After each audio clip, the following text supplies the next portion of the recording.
Hello, I am Inah. I am currently working as a self-employed, home-based freelancer. I may not have the perks of having office outings or parties, but last Christmas, I had the most amazing Christmas party ever.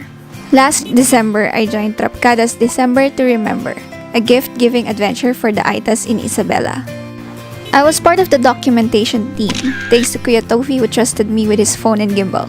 Unfortunately, I don't have the official files with me. But I'd still want to tell you about my wonderful Christmas experience because I think it's a story worth telling. So, bear with me. Let the adventure begin. It was a long travel from south to north. I thought I won't reach the meetup venue on time. It was a Friday night, fully loaded PUVs and heavy traffic as usual. After almost 4 hours of sitting on the bus, I finally reached my destination. That night, I met my seatmates for the whole trip, Carlson and Elvin. It was a 12-hour land travel from NCR to Region 2. Good thing that Carlson and Elvin got some beautiful travel stories to share with me. They both love traveling and they both take beautiful photos. I'd want to describe it as smooth, but it was literally a bumpy ride. Gotta fix some road. We missed some turns, but it was okay. Everyone had fun inside the van. We played a little game while in transit, led by the event head and hardworking Stephen and his beautiful girlfriend Abby. Upon reaching Marana First Elementary School, the host school where we will stay, we were immediately and warmly welcomed by the school principal, staff, and Isabelino ako, who was our partner org for the event. Lunch was already served. We were all so full. After a quick rundown of the day's schedule, we freshened up and got on the first agenda, the travel. Region 2, also known as the Cagayan Valley, is the second largest region in the Philippines in terms of land area, and that's what you'll see during the trip. Hectares of fields planted with rice, crops, and corns. Ilagan, Isabela, where we were at, is the corn capital of the Philippines. Isabela also has its historical places and natural and man-made attractions one should visit. We get to visit the Ilagan Japanese Tunnel, a military base and headquarters for the Japanese soldiers during World War II. It also served as a jail. It was so cold inside and you will be told not to touch the walls. Ilagan Sanctuary is the attraction perfect for adventurous people. It has a bird viewing deck, mini zoo, caves, spring pools, ATVs, wall climbing, cable car, and zip line, where I got to try my first ever zip line ride. They said it's the country's fastest, and I think that's true because it's also a very short ride. We also got to take a groovy with a snake, a very large snake. And the adventure was capped off with a quick swim at the spring pool. After the travel, some prepared the dinner while others fixed the gifts we will be sharing with the Aitas. After dinner, we had a fellowship night where we get to meet and bond through competitive games with our fellow volunteers. After a quick briefing of what would happen the following day, we all went to sleep. Time to meet the Aitas! I actually don't know how to describe this day, so I'll just let some of the event clips I have show you how it went.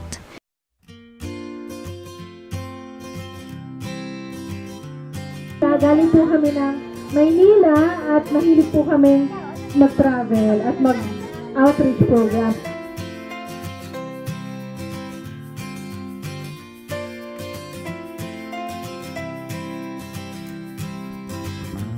Panginoon, bigyan niyo po kami ng kaligayahan at bigyan niyo po kami ng karunungan para maintindihan po kung ano man po yung mga matututunan namin ngayong araw na ito.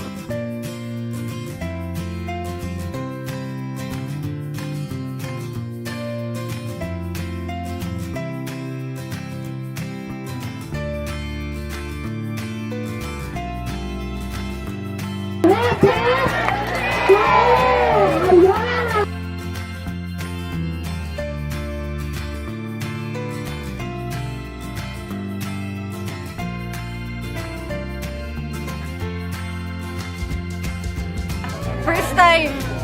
Ganito pala kasaya. Ang cute kasi nakakatuwa yung mga bata. Nakikisama talaga sila.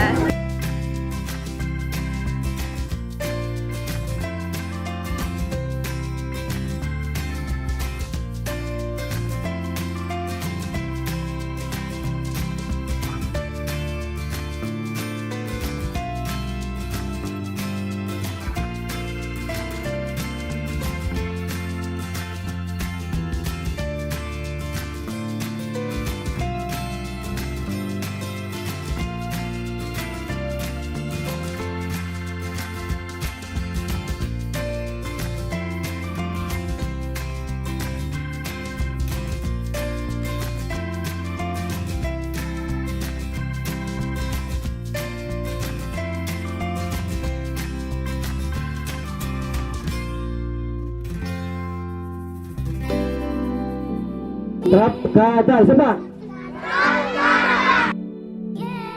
Nanagsak ang Paskwa kada kayo amin. Tama! Sabay-sabay! Nanagsak ang Paskwa kada kayo amin.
May katin angan kasila.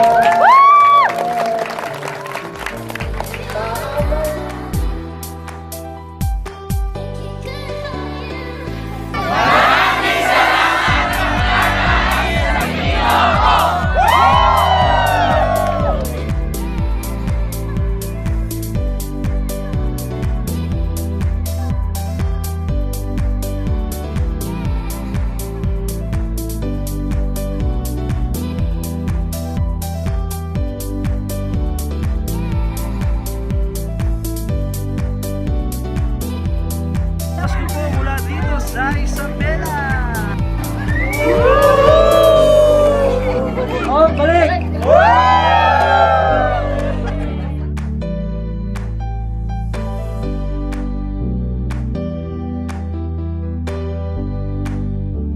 Since I was documenting, I was not able to get to know each and every Aita on a deeper level. But here are some facts that I learned thanks to my seatmates and vanmates for sharing. The older Aitas don't know their birthdays or how old they are, but they started to count off their children's age. The government provided them homes in the area where we had our event. They are a bit small for a huge family, but these can protect them during typhoons or bad weather. Some still stay by the mountains where they plant crops and hunt for food, but they still had to pay the 300 peso plus charge they have for the electricity or shelter per month. Nonetheless, they are all very grateful. They seldom eat red meat. We gave them Noche Buena package, but later on learned that they don't know how to cook spaghetti. And although I wasn't able to know their stories personally, I was glad to see them smile right in front of me. Thank you also to TRAPKADA for allowing me to share my favorite Sayaf Yabang Pinoy song called Yamang Pinoy to them. I thought that only kids would enjoy learning and dancing, and I had doubts because of the language barrier, but I was wrong. It was so fun and even adults enjoyed. Maybe because I have awesome backup dancers with me. The best part of the day is capping it off with a lunch by the Ilagan River. It was the best. And that's it. That's the quick Christmas getaway I had last year. Again, thank you to my TRAPKADA family, the Isabelino Ako volunteers, and the people of Isabela, from the security to the Aitas, for giving me such a wonderful Christmas memory to cherish forever. I hope you can join us next time. Till the next Travel with a Purpose.